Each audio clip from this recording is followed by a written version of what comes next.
da suke bibiyar kafofin sadarwa a zamanance sun ga wani abu da ya faru a Maiduguri, wanda wannan bidiyo da ya faru yau wasu abin ya bakanta musu rai, ya sa su kuka. Wasu kuma ni ina daga cikin wanda da naga bidiyon ban iya komawa ba, dan baccin ma da nake dan iya yi sama-sama bayan sallar asuba saboda damuwar da na shiga ciki. Wasu 'yan mata ne guda biyu ina ganin suka shiga wani gida, mangwara ne kawai suka tsanka, wani ya zo ya samu sanduna ya dinga dukan wata yarinya a ciki karama, wanda sai dai aliga shi da yake bayana yana daga cikin waɗanda lokacin da ya ga bidiyon na hakuka sai dai wannan dukan da wannan bawan Allah ya yi ma yarinyan kankat. Na rantse da girman Allah, ko babanta da ya haife ta yi mata wannan dukan ya zalunce ta, kuma wallahi in ba a yi komai ba a duniya Allah sai ya yi wani abu a lahira. Dan ita lahira Allah cewa al-yawma tujza kullu nafsin bima kasabat la zulma al-yawma, ba maganar zalunci. Wa manzo Allah ya ce la tu'addunna al-huquqa ila ahliha yawm al-qiyamah, wallahi sai an maida haƙoƙi zuwa ga masu su gobe alkiyama. Annabi ya ce hatta yuqada lishatil jalha min ashatil qarna, akuya mai kaho da ci amfani da kahonta a nan duniya ta tunkuri mara kaho, gobe alkiyama sai an sa wa mara kahon tara tunkurin da aka yi mata a gaban Allah.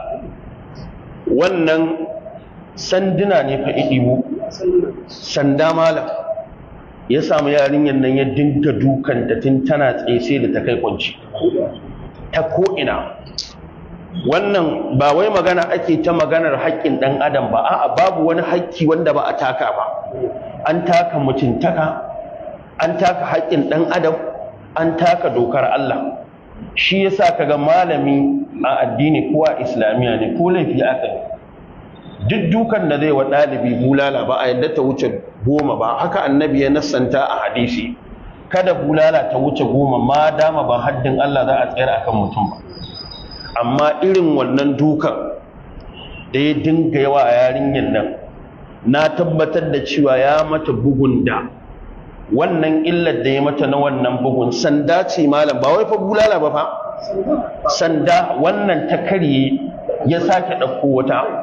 Kuma abun mamaki da matarsa ba, matar tana cewa yadda ke te ƙara mata, tana uwa tana mace da ya kamata a ce ta fi kowa sanin zafin ɗa, ko zai zaburo ita take tarewa cewa bai kamata mai yaran nan dukan ko wani abu ma ka kaddara suka sata mai muhimmanci a shekarun waɗannan yaran, kasancewa su 'ya'ya mata wallahi ba su cancanci wannan dukan ba.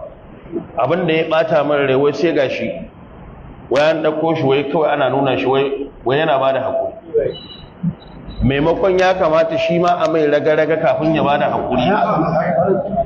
Wai sai ga shi lafiyar shi laufa, wai yana ba da haƙuri akan to irin wannan abin shi muke faɗa wa hukumomi.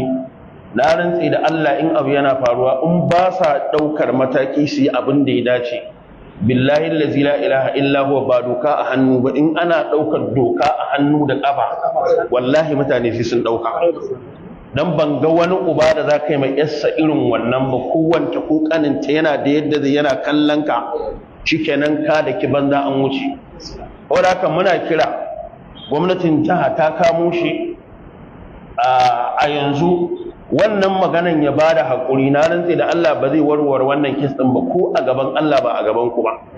In ku kun ce a'a a tafi shikenan kuna ganin ba abin da Allah zai yi, wallahi ƙarya ne sai an yi. Kuna da haƙƙi Allah ya ɗora muku.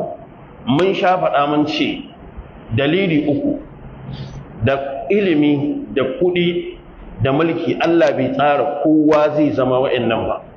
Duk wanda kaga yana bin mutane ɗayan ukun nan, ana bin shi ɗayan ukun nan Allah ya yi, ko ya ba shi ilimi ko mulki ko kuɗi.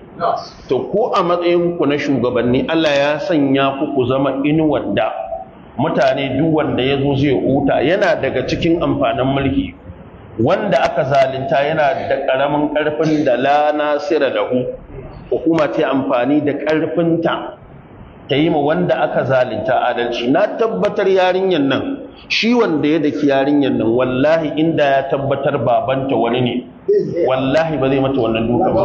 Saboda haka mu daga wannan majalisi muna kira duk wani wanda yake da iko zai iya shigan ma yarinyar nan rigiman nan sai an nemo mata haƙƙinta, to wallahi ya tashi.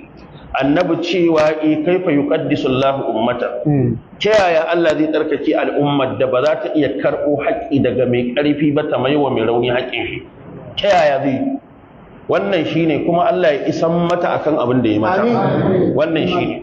Muna da 'ya'ya mata, in kana da 'ya mace ka san yadda 'ya mace take da rauni, take buƙatar tausayi, kaga an ma 'yar wani irin wannan kuma akan abin da yake tafi, wallahi dole abin ya taba ka. Wannan ni shine kiran da nake a matakin farko. Bari mu tafi wancan matakin.